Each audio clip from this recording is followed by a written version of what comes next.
Yeah, JD. On this, another shitty episode of Off the Script, the worst YouTube podcast in your subscription boxes, or whatever the fuck you say. I don't know.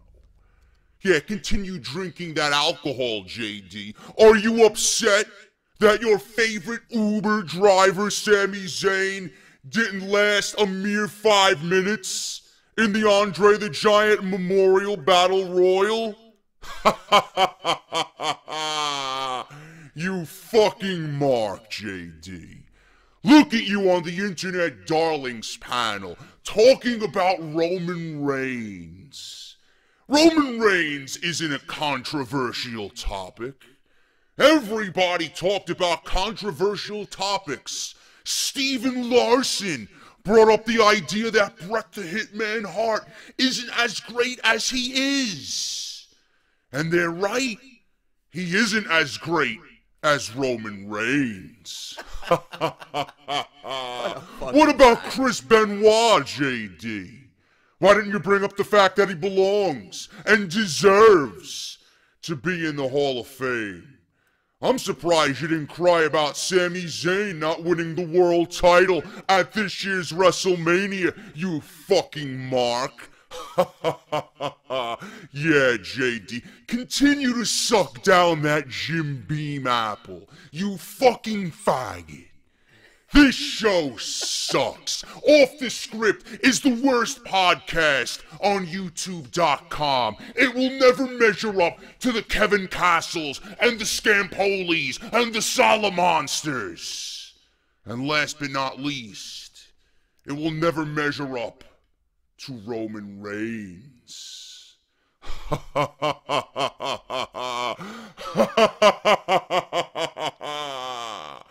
Oh, JD, you fucking internet faggot. I hate you with all of my soul. I think this guy had one too many Jim fucking Beams, man. Holy shit. Is this guy ever gonna go away? JD from New York, 206. It's time for Off the Script. Big Show and Ryback, Strowman and Roman. Get off my fucking TV and save me the misery. And all you fucking goons, just grab a cold beer. The man of the hour is finally here. JD from New York, 206. It's time for Off the Script. JD from New York, 206. It's time for Off the Script.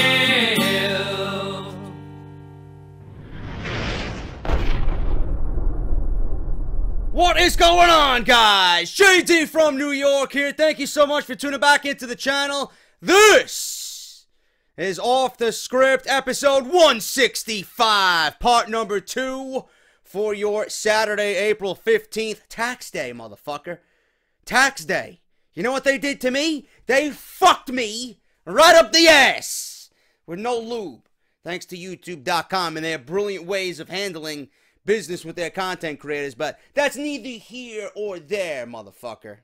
And being that I should really limit the cursing again on this, because some of you said I got ads. I got ads yesterday on my video. Holy shit. Whatever, man. This is Off the Script, episode 165, part number 2, April 15th, 2017. We are gonna do things a little bit differently here, man. It's not everybody's cup of coffee, but I like my coffee, man. I like my coffee always, light and sweet. You know, cream and 2 sugars at Dunkin' Donuts, black. Doesn't matter, man. Coffee's coffee. You gotta have a nice, you gotta have an acquired taste for black coffee, though. And you're gonna have an acquired taste for what you're about to hear in just a little bit. My brother has new music out. And I've been promoting it where I can on Twitter, on Facebook, on the iTunes podcast of Off the Script.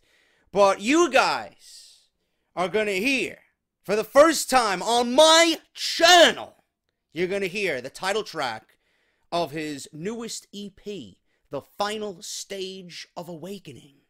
And you can skip ahead if you want. I, quite frankly, don't even give a shit, because I know it's not everybody's cup of coffee. There'll be some fucking goon in the comment section. Oh, JD, I can't understand the vocals, man. Who cares? Listen to the music. My brother wrote everything except for the guitar solos. And I think he had a hand in the bass lines as well, but the majority of the bass was handled by his bassist, who lives in Massachusetts. But my brother's the drummer. He wrote all the rhythm, and it's just a beastly work of art, man. You hear the passion that's in it, and you're going to hear it in just a little bit. But we got news stories. Let me go over quickly what we're going to be talking about on this part 2 of Off the Script. We got rumors of The Shield on Monday Night Raw again. We discussed that briefly in today's earlier upload. I uploaded a video on my channel. If you guys want to go check it on youtube.com, I uploaded a top 5 matches that need to happen at WrestleMania 34, and I put The Shield in one of my top 5 matches. Yes, Reigns, Rollins, and Ambrose, all on the same team. So if you guys want to go check that out and find out who I booked them against, as well as the other 4 matches that I want to see at WrestleMania 34, that video is right in the annotation that you see right in the top corner there. Go check it out. Shield on Monday Night Raw. Why Roman Reigns did not move to Smackdown Live during the Superstar Shakeup. Plans for the New Day on Smackdown Live. Kalisto's future on Raw. The House of Horrors. What has WWE got planned for the House of Horrors? Randy Orton and plans after his feud with Bray Wyatt. AJ Styles, why is he in the United States Championship title picture? Apparently, Mauro Ranallo, WWE wants to keep him silent on the entire JBL issue. The WWE buyout talks of Ring of Honor reportedly dead. We got the Superstar Shakeup. Decisions on pretty much everything were made mostly at the last minute because Vince McMahon cannot make up his fucking mind. So we're going to go over all that today on Off the Script. Thank you guys for supporting the podcast in every possible way that you can. 3 ways. And I'm working with Loot Crate right now to get a sponsorship with Loot Crate. Hopefully that goes through to save you guys money on not just the WWE Slam Crate, but the entire Loot Crate army that they got over there. They got Anime Crate, they got Loot Crate Regular, they got all this other shit over there. I'm going to save you money on all that stuff, so hopefully that sponsorship is approved in the coming days. So I just want to let you guys know about that. That'll be another great way to support this show. Just saving you guys money on the things that we all love, man. But right now, Patreon, you guys are fucking kicking ass with Patreon. Thank you guys. I gave you all shout-outs for April. Some of you were asking me, JD, you didn't shout me out. I'm a patron. Only for April, guys, I did. So if I missed your name and you are a Patreon, don't worry about it. I just did April alone because April was our biggest and best month yet. Patreon.com/JD from NY206. Thank you guys so much for everything. It honestly costs as little as $1 a month to support this podcast and to support whatever I'm doing on here, man. If we got 20,000 people doing $1 a month, we're good, man. We're good. Fuck YouTube, you know? So that is the #1 way right now. The other way is audibletrial.com/offthescript. Once again, that's audibletrial.com/offthescript. 30 days to try their service out. Free. And that includes 1 free audio book of your choice, compatible with iPhone and Android. You guys got the new AJ Lee book that's out. The new Ryback book is out. You know, Daniel Bryan. A lot of you guys cashed in on AJ Lee this week, which I am very gracious for. Thank you so much. If you guys want to go check that out, which I'm hearing rave reviews about, I actually watched a video podcast of her, AJ, with Sam Roberts, and she discussed the book. She even mentioned CM Punk and where his mind is right now as far as the wrestling business goes and what she actually thinks of the wrestling business and the whole Divas Revolution, or the Women's Revolution, rather. So, AJ Lee doing big things right now with her book. It's going to definitely stir some controversial topics. Goes over her career in WWE as well as bipolar disorder. So you guys can go check that out. That's audibletrial.com/offthescript. And the other great way is Barbershop Window. barbershopwindow.com/offthescript. 9 different designs with a new one coming, man. We got the Charlotte Robot t-shirt coming. I am the women's champion. Bailey, I hate your guts. Sasha, you are inferior to me. You know.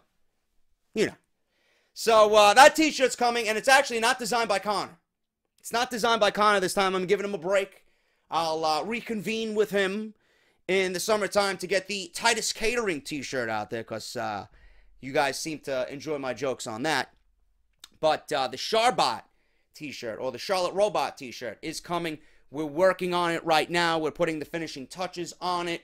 And one of my subs is actually designing this t-shirt, man. So it's looking fantastic so far. So I can't wait for you guys to see the unveiling of the new Charlotte Robot t-shirt off the script. It's going to be absolutely marvelous, man. So I can't wait to show you guys that. But that's another great way. Barbershopwindow.com/offthescript. 9 different designs. $19.99 per t-shirt. All shapes and sizes. They ship worldwide. So make sure you guys go and check that out and represent the #1 podcast in your subscription boxes right here on YouTube.com. Now, without any further ado, I'm going to unveil my brother's title track to his newest EP, The Final Stage of Awakening. If you guys don't like what you hear, you can happily skip ahead. I just want to get it out there. It's available on Bandcamp. Legionary.bandcamp.com is the site to go actually preview all the music. And you can buy t-shirts from there as well. That's legionary.bandcamp.com. And I believe he told me it's available on iTunes right now. If you guys want to buy via iTunes, it's available on iTunes, which is probably the better deal, if you ask me, if you buy it on iTunes. So go and check it out. If you guys enjoy well thought out thrash metal, if you guys love that technical progressive death metal with just full-on meaning behind it and feeling behind it, meaning in the lyrics and feeling in the music, this is for you, man. And if I was to gauge what this sounds like, this to me is the most Exodus sounding song on the record, especially the solo in the middle of the song. If you guys love Bay Area thrash, Exodus is one of my favorite bands, and this has Exodus DNA written all over it, man. So if you guys enjoy this, you guys know where to support. Links will be down in the description below. And finally, here it is, man. Legionary with the title track of their new EP, The Final Stage of Awakening. Hope you guys enjoy it.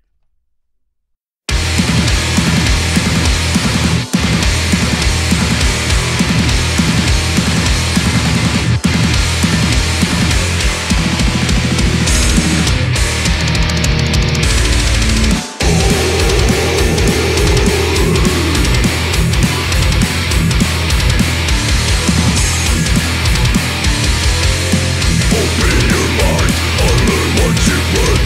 You have been deceived.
It's hard to not be proud of my brother, man. I wanted to showcase that to you guys, and I know, like I said, it's not everybody's cup of coffee, but the talent is audible.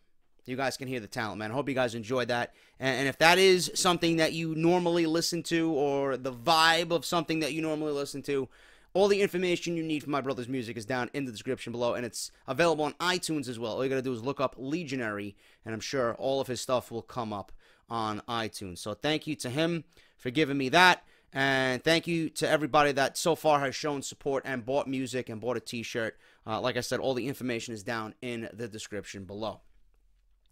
Let's get on with this fucking show, man, huh? Shield on Raw.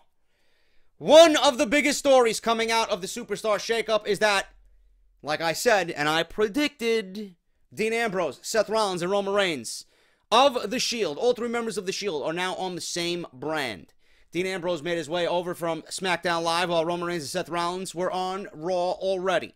Naturally, fans have immediately got excited for a potential reunion of the Shield on Raw, now that all three are on the same show. According to rumors, there is no current plan for the Shield reunion to happen right now, even though they are all on Raw together. WWE still wants all three men to achieve success on their own. There is no question that there will be some interaction between the three on Raw over the next several months, but fans should not jump to conclusions and expect a full-blown reunion anytime soon. When the Shield does reunite, it's going to be a huge moment, not only for Raw, but for the WWE. They are most likely going to save a big storyline for the Shield, if that, for WrestleMania 34. Now, we have talked about WrestleMania 34 in our video earlier today. If you guys want to go see how I would book the Shield at WrestleMania 34, go listen to that video. The 5 matches that WWE needs to have happen at WrestleMania 34. But the way the plans are looking right now, WWE has penciled in. It's in pencil. It could still be erased. We don't know yet. But their plans, as of right now, are Roman Reigns versus Brock Lesnar for the WWE Universal Championship instead of a Shield reunion. There's also a bit of talk about an Ambrose heel turn on Monday Night Raw. This could set up a heel Ambrose versus a Seth Rollins babyface for the next few months. We will have to wait and see if that actually does happen on Raw. If these rumors turn out to be true, a Shield reunion is not expected to happen this year. Good news for fans of the faction is that we will see them reunite one day, and for a huge WrestleMania match. I predicted that the Shield, especially being on Raw with everybody involved, Balor, Gallows, Anderson, listen, the Balor Club versus the Shield, make it happen. There's no other way about it. It's got to happen. And if WWE is smart, they would not put Roman Reigns in the main event at WrestleMania. He's already achieved the #1 position in the company. He is #1. WWE has secured him that spot at #1. There's no reason for Roman Reigns to go into WrestleMania and have another coronation as the man on top. He already achieved that at WrestleMania 32 against Triple H. Having it done against Brock Lesnar will do nothing, just like his win over The Undertaker did nothing for Roman Reigns. How's it going to do anything for Roman Reigns if you keep positioning him as a heel, masked as a babyface? Not going to happen. And I said it, and it's true. Roman Reigns, if you guys want him to have an organic, or at least somewhat of an organic babyface feel, put him with other babyfaces. Ambrose is well-liked. Some might not like Ambrose for whatever reason, but he is well-liked by the majority of the WWE Universe. Seth Rollins is liked by the WWE Universe. And then Roman Reigns, I feel, if he is positioned next to them with their popularity, that it would rub off on Roman Reigns. So that's my reasoning behind it. Putting Roman Reigns in a match with Brock Lesnar will do nothing.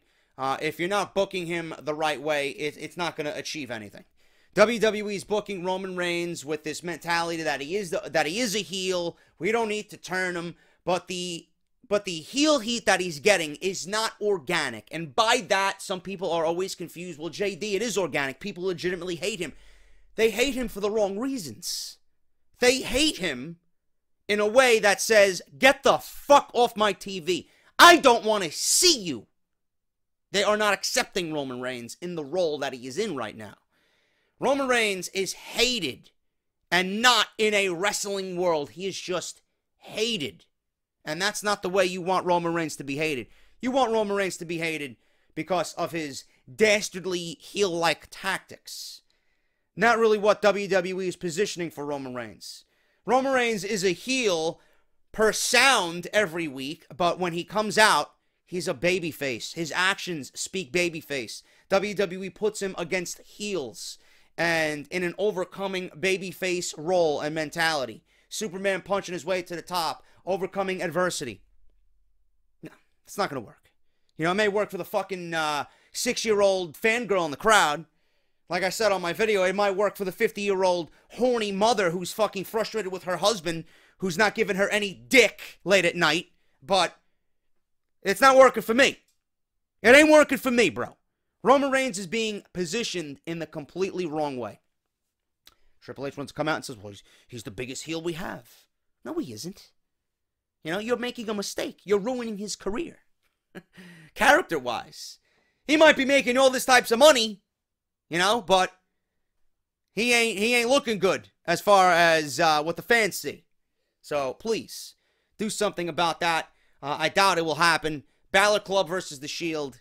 The only logistical way to book the Shield reunion, if it does happen, Balor, turn him heel. I have a feeling that Balor might get stale very quickly as a babyface. And believe me, Gallows and Anderson could use a rub from Finn Balor and have them pretty much turn into a little bit more of a dastardly team with more heel-like tactics, brutal, you know.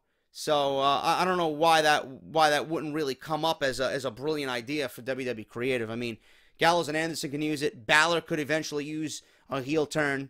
If he's not feuding with Seth Rollins, which I don't understand why he's not, Seth Rollins put him out, right? If I'm Finn Balor, I'm going right after Seth Rollins. You ruined 8 months of my life, and you took the Universal Championship away from me, and I didn't even lose it. I'd have forfeited it because of your fucking fuck-up. It's all your fault. So if Balor's not going after Rollins, he should be going after Rollins in a way that says, I want to exact revenge. Rollins can't do that on his own, and Balor's going to enlist the help of his old friends. So Seth Rollins has got a retaliation plan. He's going to enlist his friends. There you go. Self-explanatory. That's what I would do. But we probably won't see that this year. I'm hoping that we see something like that for WrestleMania, but I highly doubt it. But that's the best way to book what you got right now. Are we going to see it? Probably not. But that is the legit best way we can book the Balor Club and the Shield right now, being that they're all on the same brand for WrestleMania 34. Speaking of Roman Reigns, why did Roman Reigns why didn't Roman Reigns move to Smackdown Live? One of the biggest rumors going into the Superstar Shakeup was that Roman Reigns would switch over from Monday Night Raw to SmackDown Live. They wanted to give him fresh opponents, a new environment. That didn't happen. Now that the Shakeup has come and gone, Reigns is still a member of Monday Night Raw. So why didn't Reigns move over to SmackDown? Why did WWE choose to keep him on the A show? According to rumors that are circulating, the reason why WWE chose to keep Reigns on Raw is because they didn't want to mess up their long-term plans. Now, I already mentioned this 5 minutes ago. Roman Reigns versus Brock Lesnar for the Universal Championship will be penciled in right now for WrestleMania 34. A move to SmackDown for Reigns would also have meant that WWE would have to move Lesnar and the Universal title to SmackDown with him. Also, WWE would have been forced to move Braun Strowman to the Blue brand since they have long-term plans for him against both Reigns and Lesnar. As you can see, Reigns moving to SmackDown would have caused quite the headache for WWE, as if there's not enough headache in WWE as of right now, and they're booking over the next year. They decided to skip the headache and just keep Reigns on Raw.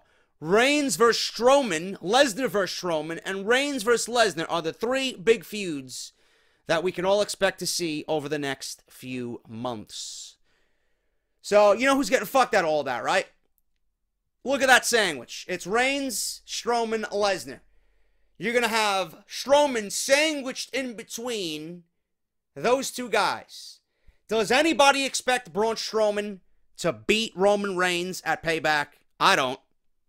I don't at all. After the beating that Braun Strowman gave Roman Reigns, that's a beating that's going to last about 6 months. 6 months. And now Roman Reigns is going to come back in 3 weeks. And again, portray that Superman-like mentality and go over Braun Strowman. So he beats Braun Strowman again. I would legitimately be absolutely shocked. My jaw would hit the floor if Braun Strowman beats Roman Reigns. I would be shocked. Shocked. I don't think it's happening. In this modern day and age, it's very difficult to bet against Roman Reigns. But if Roman Reigns beats Braun Strowman, what do you think is going to happen to Braun Strowman against Brock Lesnar? The guy is the monster among men, right? He's the most fearsome guy on Monday Night Raw. He's going to lose to Reigns for a second time, and then he's going to be positioned in a feud against Brock Lesnar. Now, the only thing that I am hopeful for here is that he beats Roman Reigns and then gets a shot at Brock Lesnar, because there's no reason and there's no way to really logically book Braun Strowman in a match with Brock Lesnar if he does not beat Roman Reigns. So I'm hopeful here that if Reigns and Strowman happens, that Strowman wins. Because if he doesn't win, a match against Lesnar really doesn't make any sense in the realm of WWE logic. He's got to beat Reigns to actually be considered for a match with Brock Lesnar. That's our only hope right there. If that is the plan, then that is what should happen. But then again, what is Braun Strowman going to do against Brock Lesnar? It's not like Braun Strowman is going to win the title unless WWE wants to, pretty much swerve us and have Braun win the title and go over Lesnar and only drop it to Reigns. I don't know. And that'll be Reigns' revenge against Strowman for everything. It's possible. It is possible. But if their idea is Lesnar and Reigns at WrestleMania, and that is their vision long term, Strowman is going to get fucked here. If Strowman can't beat Lesnar, is it going to be damaging to Braun Strowman? I really don't know. I mean, if Strowman is as tough as he portrays himself to be, he should really go and give Brock Lesnar a real run for his money. But, I mean, this is Brock Lesnar. There is no shame here in losing to Brock Lesnar. So, it's pretty much split. You can take it as you see it. I mean, is it going to be damaging to Braun Strowman? To some, it might be. Is it going to be okay for Braun Strowman in the end? If you look at it like I just gave to you, it's Brock Lesnar. Nobody should be ashamed to lose to Brock Lesnar. So he's got that going for him. But, I mean, it looks like he's... Honestly, it looks like he's in the wrong place at the wrong time right now. Right now is not his time because they're concentrating so much on Roman Reigns and Brock Lesnar for WrestleMania. Even though I don't think that's the ideal match for WrestleMania. I don't think anybody wants to see that. The first match was unique. The first match was special. And it was a memorable main event for WrestleMania 31. I don't think going into WrestleMania 34 that it's going to be as memorable because with it being Brock Lesnar's last WrestleMania under his current WWE deal and the fact that WWE is shoving Roman Reigns down our throats, I mean, there's only one outcome here, and that is complete disappointment. So let me know what you guys think about that. Reigns and Strowman at Payback, and then Lesnar versus Strowman, possibly for SummerSlam. We don't know yet. So let me know what you guys think about that. All avenues need to lead to Reigns and Lesnar at WrestleMania 34. Plans for the New Day on Smackdown Live. The New Day were recently acquired by Smackdown Live in the Superstar Shakeup. The trio make their way over from Monday Night Raw, where they achieved a lot over the past year. This includes becoming the longest reigning WWE Tag Team Champions of all time. It also made headlines that this past week, Kofi Kingston was announced to have been injured. Not many details are available right now other than Kofi's recovering after having ankle surgery. I heard that it was nothing but a mere cleanup of a previous injury. I believe it was like something removing bone chips or something like that. Merely going to be out 3 to 4 weeks max. So it really wasn't anything all that serious. But they are playing it up like the Revival injured the New Day, and they're probably going to pick that back up. Oh, they can't pick it back up, being that they're on SmackDown Live, but they will be back in action on SmackDown Live. Right now, it's going to be Xavier and Big E carrying the load until Kofi gets back. A vignette aired on SmackDown Live this week, advertising that the New Day were coming soon to SmackDown Live. So, what should we expect to see from the Day of the New on SmackDown? According to Mike Johnson in the PW Insider, there is some talk right now that the company might keep the New Day off SmackDown Live until Kofi recovers from his ankle injury. Depending on how long that takes to heal, this could mean a few more weeks of vignettes before they appear on television. There's also some rumors that the New Day will be looked to help carry the SmackDown Live Tag Team division over the next few months.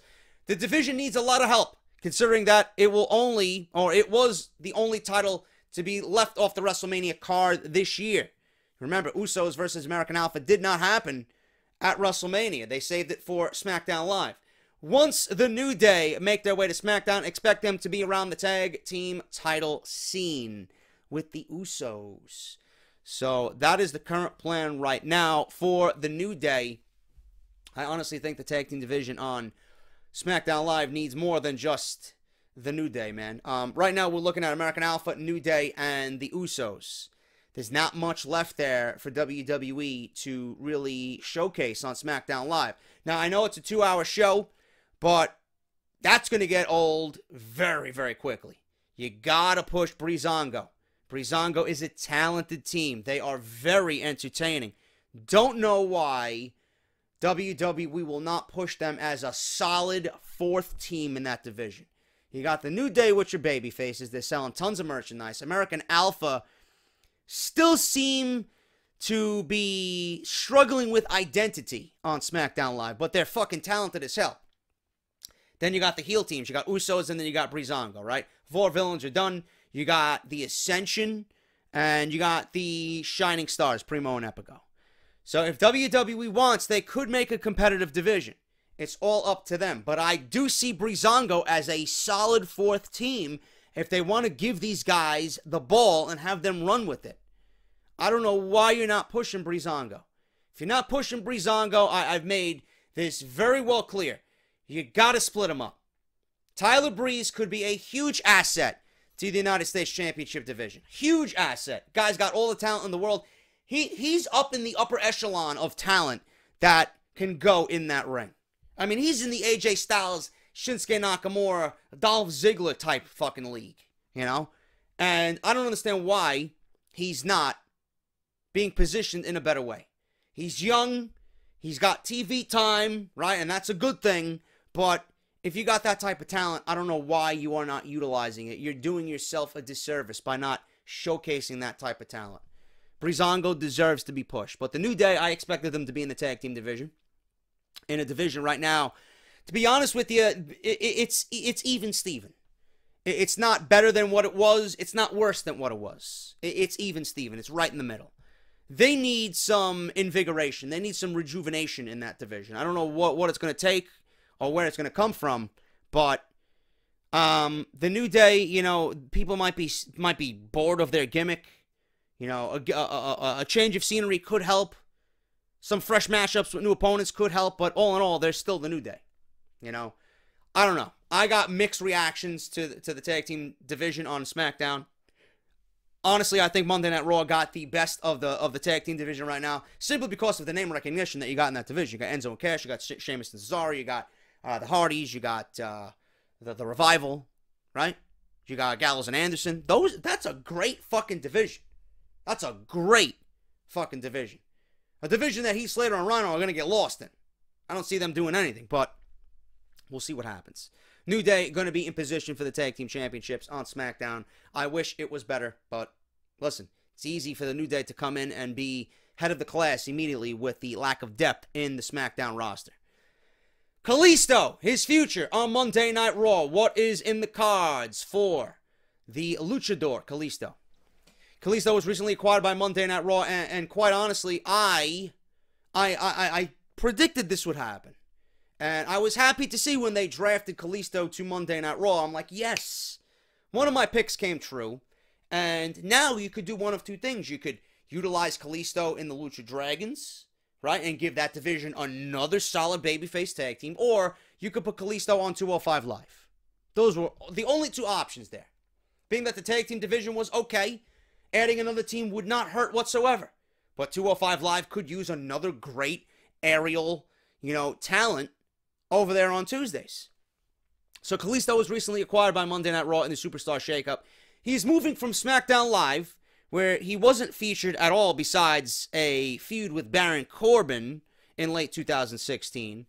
So what does this fresh start mean for Kalisto? We now know that the Lucha Dragons won't be reforming as a tag team because Sin Cara actually was drafted in the Shakeup to Smackdown Live. According to rumors, WWE might have switched Kalisto over to Raw in order to have him join the Cruiserweight Division 205 Live roster. Kalisto to the Cruiserweight Division was teased in the past at Survivor Series, where he faced off against Brian Kendrick, where the whole Cruiserweight Division was on the line. Baron Corbin eventually interfered in that match, giving Kalisto the win by DQ. The idea is that a move for Kalisto would not only give the Cruiserweight Division another big name, but it would help him in the long run. Neville's current run in the division has done wonders for his character and has really come into his own over the past few months. Kalisto would be given a weekly platform to showcase his in-ring ability. And right now, people are thinking that's probably the best right now for Kalisto to utilize his skills. So that was very, very easy to come up with. It's either the Lucha Dragons, then they ended up moving Sin Cara over to SmackDown, which I really don't know why they did that. They could have kept Kalisto on SmackDown. This would have probably been the best solution in all this. They could have kept Kalisto on SmackDown and moved Sin Cara from Raw over to SmackDown and reformed the Lucha Dragons there. Don't know why they did it. If there's any show that needs tag teams, it's SmackDown. But WWE ultimately decided on 205 Live. Is he going to enhance 205 Live from where it is now? No. Kalisto's not going to do anything for 205 Live. He's not going to move the needle. He's not going to enhance the product whatsoever. He's just going to be there as another body and another face for the rest of the year 2017. Where was he most useful? Probably on SmackDown with Sin Cara in the tag team division. But again, like reported, WWE made all these changes for the Superstar Shakeup at the last minute. And you can tell that it was done last minute because a lot of these things right now, even this weekend, 5 or 6 days after they happened, we're still questioning some of WWE's moves. Don't understand it. Kalisto would have been much better off on SmackDown Live with Sin Cara as the Lucha Dragons to give that division much more depth than it has right now. What does a House of Horror match mean? The fuck do I know? I don't know what WWE's got planned for the House of Horrors match. All that I know is that Monday Night Raw every Monday is a House of fucking Horrors.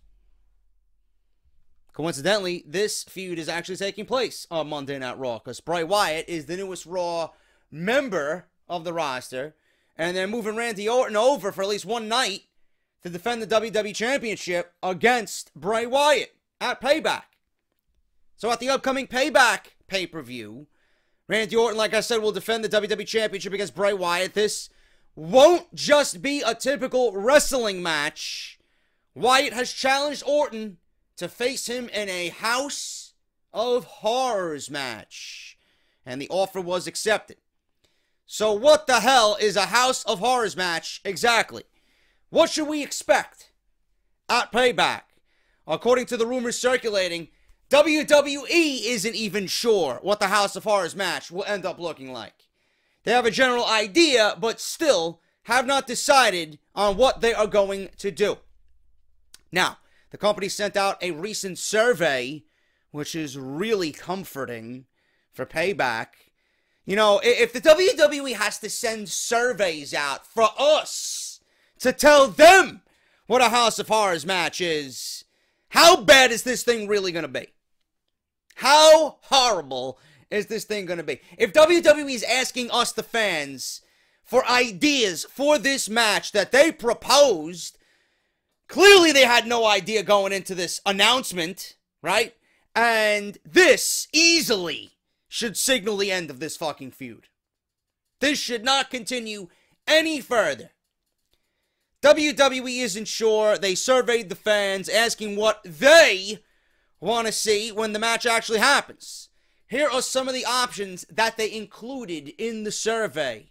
A cage, a sheeple, whatever the hell that is, a match set outside the arena, darkness, mirrors, creepy, scary, fire, projected images, music, pitchforks, fog, or other.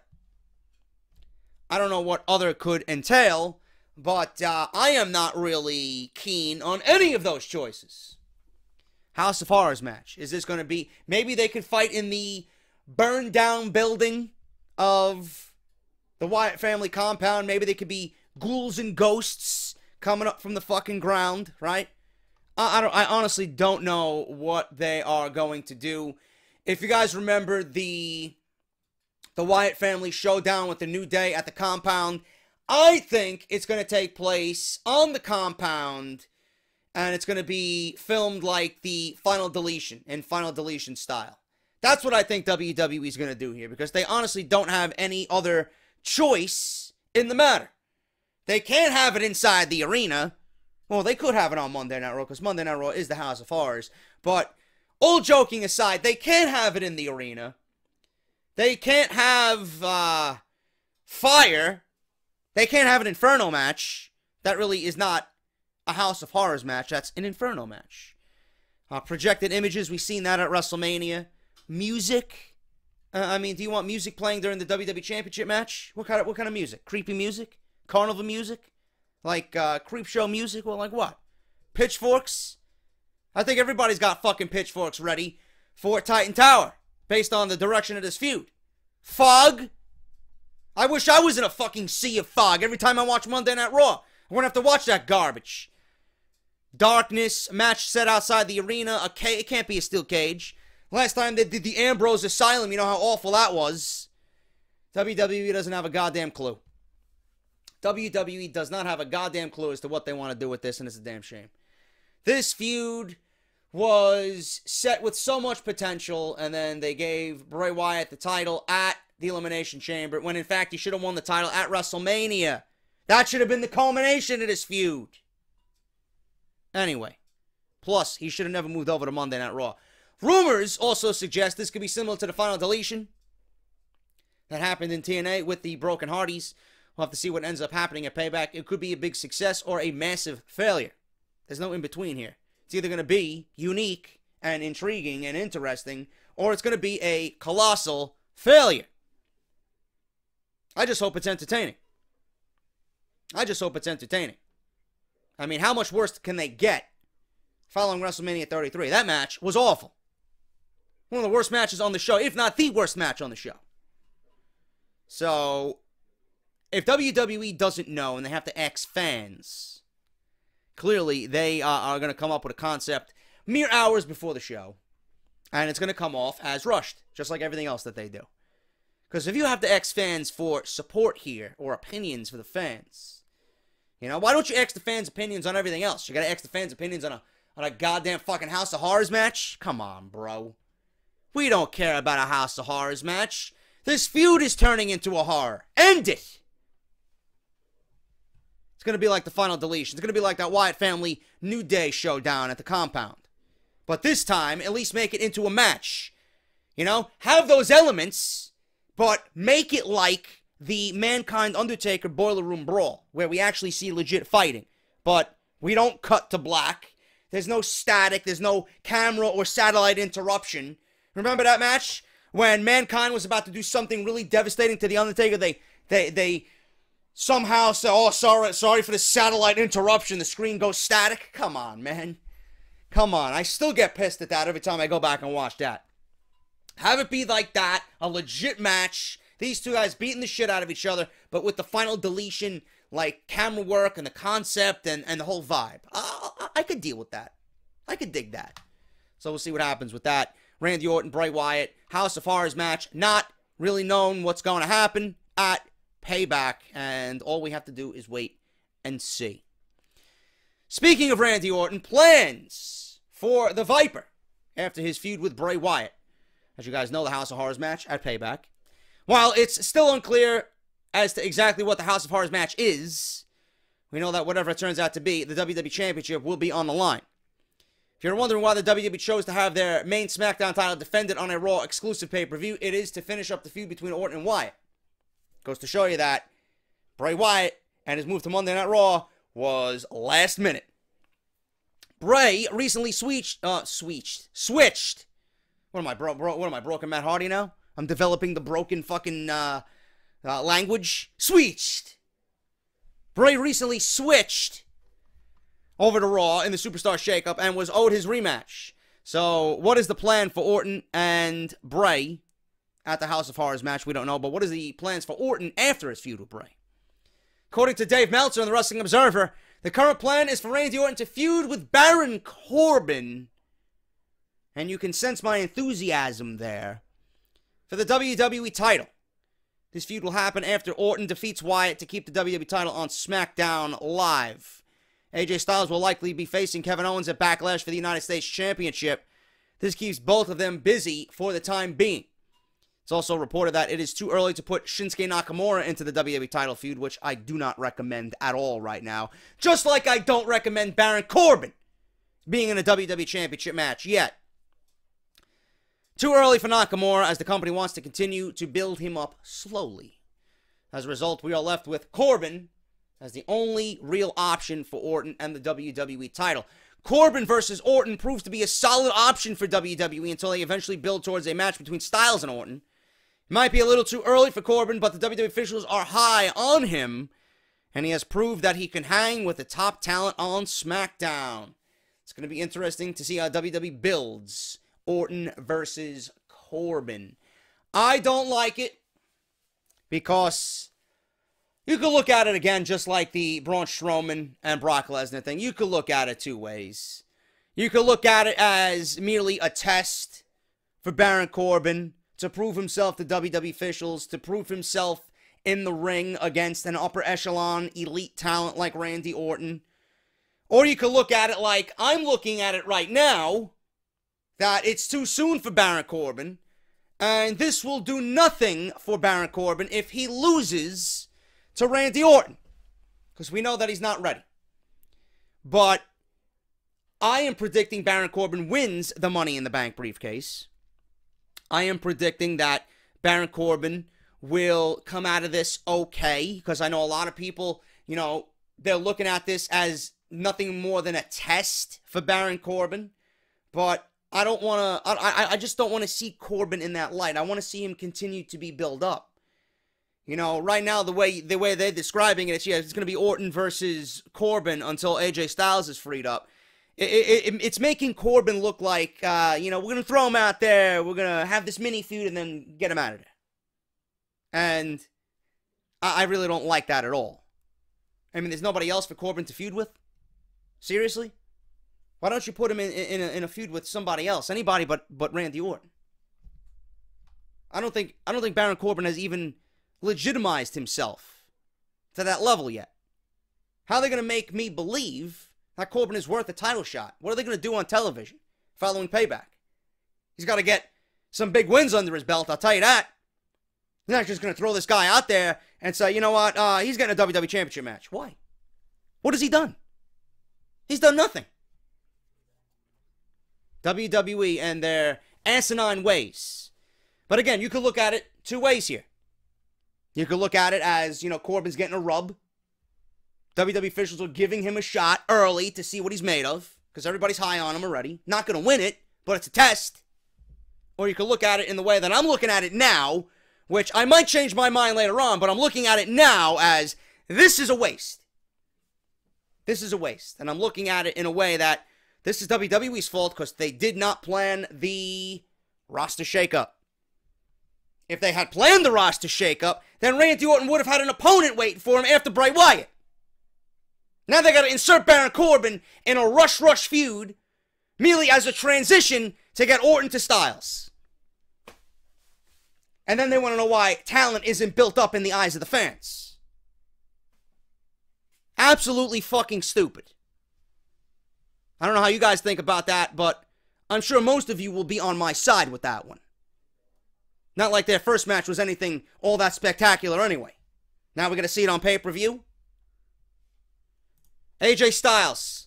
Why is he in the United States Championship picture? After the shakeup, one of the biggest headlines leading up to Raw was that AJ Styles was going to be moved. One of the biggest headlines was that AJ Styles, after SmackDown, or after Raw, was going to remain on SmackDown Live. On this week's episode of SmackDown, he defeated Zayn and Corbin to become the #1 contender for the United States Championship. So why is AJ Styles fighting for the U.S. title? People are complaining, why is he fighting for the U.S. title? Why is he taking a downgrade for the WWE title?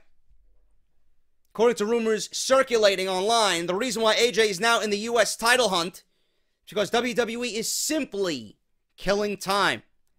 Randy Orton currently has his hands full with Bray Wyatt, even though he is the Eater of Worlds and has moved to Raw. The two will face off at Payback in a House of Horrors match for the WWE title. Rumors from Dave Meltzer are suggesting that Bray to Raw was a last-minute decision after the company decided to keep AJ on SmackDown. WWE already committed to the rematch between Bray and Orton, leaving them in a jam. That is why SmackDown's title is being defended on a Raw exclusive pay-per-view, Payback, so that they can work out the loose ends. While WWE is finishing up the Wyatt-Orton storyline, AJ Styles is left to simply kill time outside of the WWE World title picture. AJ's gimmick is essentially that he is the best in the world and wants to prove it on a nightly basis. That is why he's fighting for the title again, or the U.S. title rather, instead of just being in a random non-title feud with somebody on the roster. AJ is rumored to not be sticking around the U.S. title scene after this match with Wyatt and Orton. He will likely face off against Kevin Owens for the title before making his way back into a feud with Orton for the WWE Championship, where he will most likely win, and I predict carry the title into WrestleMania 34, because there's no other way around it. Simple as that. But I'm not going to complain. I mean, at least that makes sense. At least we get AJ versus Kevin Owens out of it for the time being. Not going to complain about that whatsoever. But AJ winning the title? I don't know, man. I don't think AJ is going to win the U.S. title. I think Kevin Owens wins by, or retains the title in some cheap way. You know, being that he's a heel. He'll probably cheat to win, leaving AJ with a DQ win. But AJ, we all know he deserves the world title. People want AJ. People want to cheer AJ. People want to see AJ. They want him at the top. Randy Orton is a boring champion. Randy Orton is going nowhere as WWE champion. There's nothing I want to see with Randy Orton as WWE champion. Now, the match with AJ and Orton on SmackDown a couple of weeks back, it proved to be a work in progress. It wasn't all that special, and they didn't do none of the big spots that we anticipated on regular live free TV. I honestly think if you're going to put these two guys on pay-per-view, what we've seen on SmackDown is going to be heavily enhanced. And I do think AJ and Orton will give us a 4-star match at least, because AJ does nothing less than 4-star work. I think it's going to be great. I don't know what pay-per-view it's going to happen on. Could happen at Money in the Bank. Could happen at SummerSlam. I don't know. We have to see. But AJ, out of all this, I'm for certain, for sure, he's going to win the WWE Championship once again, and all will be right on SmackDown Live. I just don't like that WWE didn't come up with a solid plan when this entire roster split, this roster shakeup was introduced. It just goes to show you nothing was thought out. The fact that Bray Wyatt is moved over to Raw and Orton's got to go over to Raw to defend the title, you know they didn't think of shit. But AJ Styles will be the WWE champion. I guarantee it. He will beat Randy Orton for the title. WWE reportedly wants to keep Mauro Ranallo silent on the JBL issue. If they want to keep Mauro silent, clearly they are hiding something. If they want to keep this guy silent, clearly JBL is in the wrong and has done wrong. Otherwise, you wouldn't want to keep him shut. So they're going to give him a severance pay, I heard. They're going to give Mauro severance. They're going to keep him off television. He's going to be allowed to do whatever projects he wants until his contract runs out. But he's not allowed to talk about the topic unless his contract is up. They're going to want to keep him shut. He's not going to be able to utter a word anywhere, interviews, podcasts, social media, Twitter. Got to remain silent. So WWE's wanting to work out a deal with Mauro to not utter another word about this and his depression and his bipolar disease or bullying. And if they got to do that, you know WWE is trying to sweep something under the rug and hide something. This all just sounds worse and worse by the week. One of the major stories of the last 2 weeks has been Mauro Ranallo been taking off WWE television as he recovers from issues involving bipolar disorder. These issues were allegedly brought on by JBL, regularly insulting and berating Mauro. Now things are starting to get more interesting. Dave Meltzer is reporting via the Wrestling Observer newsletter that WWE is making an attempt to keep Ranallo from being allowed to talk about the incidents. While Ranallo, who is under contract until August, isn't allowed to give interviews not authorized by WWE, the company is trying to prevent him from speaking out about the JBL issue in any way. At press time, neither Mauro Ranallo or WWE have made any statements on the case past WWE saying Ranallo is under contract until August 12th. Ranallo's contract doesn't allow him to give an unauthorized interview on WWE, and the belief is that WWE is working hard to come to a settlement that would include an agreement that he not talk publicly about this issue. So who's in the wrong here? Who's in the wrong? Clearly, WWE is in the wrong. They're hiding something. They know this guy fucked up, and they're protecting the wrong man. I don't want to talk about this issue anymore. It pisses me off. The fact that they're letting the best announcer in the business walk because they're protecting a scumbag in JBL. Hopefully somebody in WWE spoke to JBL about this, and he works on his issue so that the next guy that sits in that seat doesn't have to listen to this guy's garbage. Fucked up. WWE's buyout of Ring of Honor reportedly dead. In a world of wrestling, or in the world of wrestling, nothing really compares to WWE. They've been the kings of wrestling for over 15 years now, and no company can really hold a candle to them. It's not that the other companies aren't trying. Impact and Ring of Honor both have their fan bases, and WWE seems interested in taking one of them down. Those efforts are now considered dead. According to Dave Meltzer in the Wrestling Observer newsletter, any talks of WWE buying Ring of Honor are considered now dead in the water. Earlier this year, reports surfaced that WWE had been in talks to buy the company from its parent company, SBG, Sinclair Broadcasting. While the reports were never made official, they certainly seem to be done for now. Ryan Satin reported this. I'm going to say that there was some credibility to those reports, but they did not go anywhere, which he cited. He said, he didn't say anything was official. He said that there were talks and that deals could reportedly fall through over money or other reasons. But it was a talked about subject. It was reported, it was talked about. He reported the topic that it didn't. You know, it wasn't a likely thing. It could happen, it couldn't happen, but deals always fall through in the last minute due to money or other reasons. And it fell through. And it's dead as of right now. For someone on the WWE side with full knowledge of the particulars of how the negotiations were going, at least as of right now, all talks of WWE buying Ring of Honor are considered dead. Ring of Honor and WWE are still in talks about licensing old content on the WWE Network, but no deal has been made on that subject.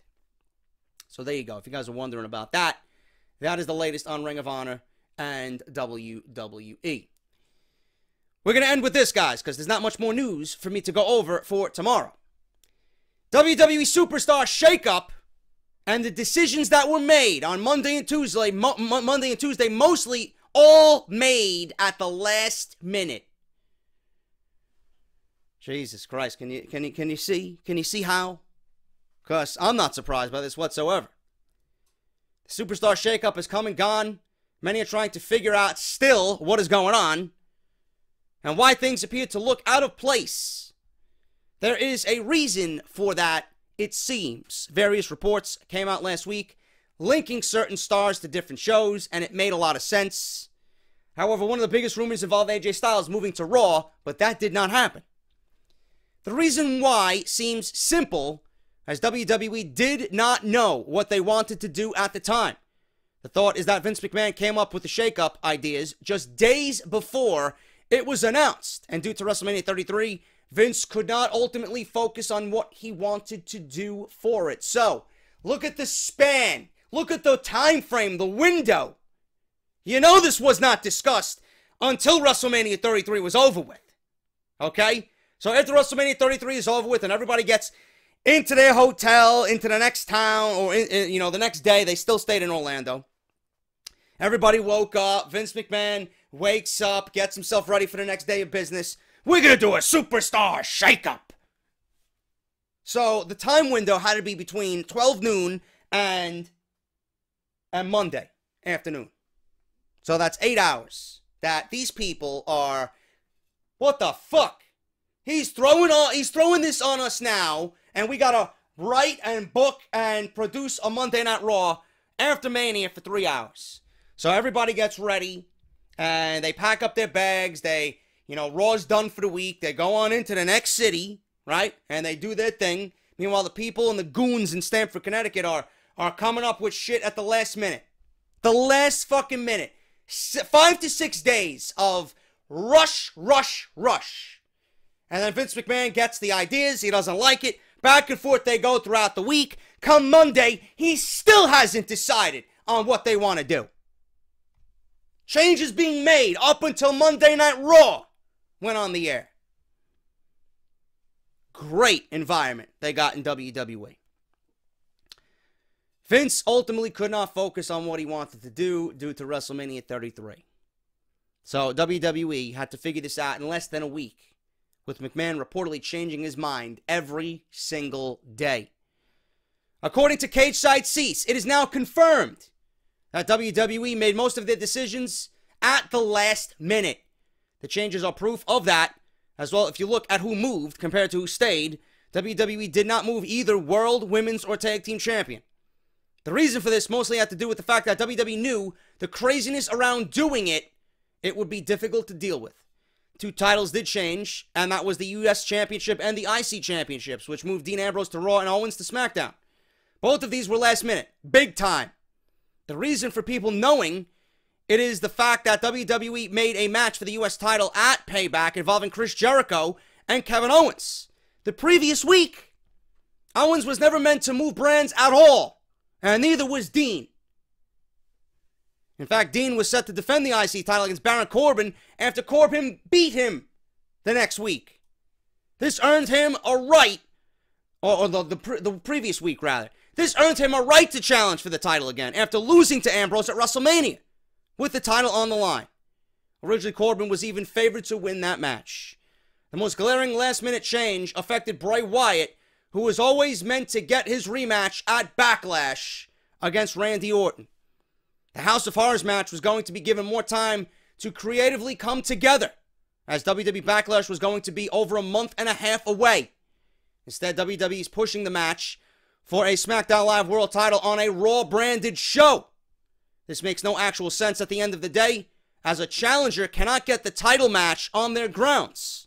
WWE is okay with this, as it gives them a world title match at the show. But again, it makes the show predictable. You're not moving Bray Wyatt to Raw to have him go against Randy Orton and have him win the title. So Bray Wyatt is not winning the title. Randy Orton's taking it back to SmackDown. So fucking stupid. Not only do you rush the House of Horrors match, not only do you rush moves that were, made at the last minute that weren't supposed to be made. Now you're making your world title match predictable. Absolutely stupid. Absolutely asinine. WWE Payback will not give us a WWE Universal Championship match, so this allows the Raw brand to see at least one world title be defended.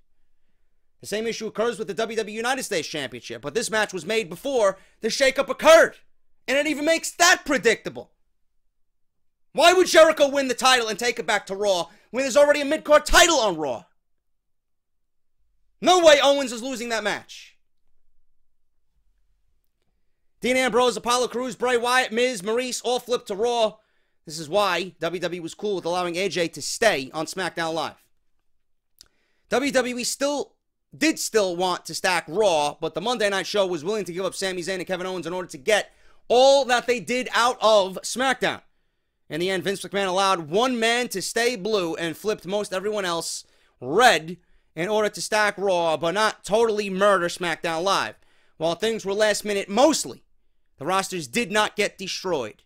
Fans do feel that switching guys too often is bad, but if it'll bring life into WWE Raw and still allow SmackDown Live to stay great, the shakeup may have been a terrific way for WWE to refresh the product.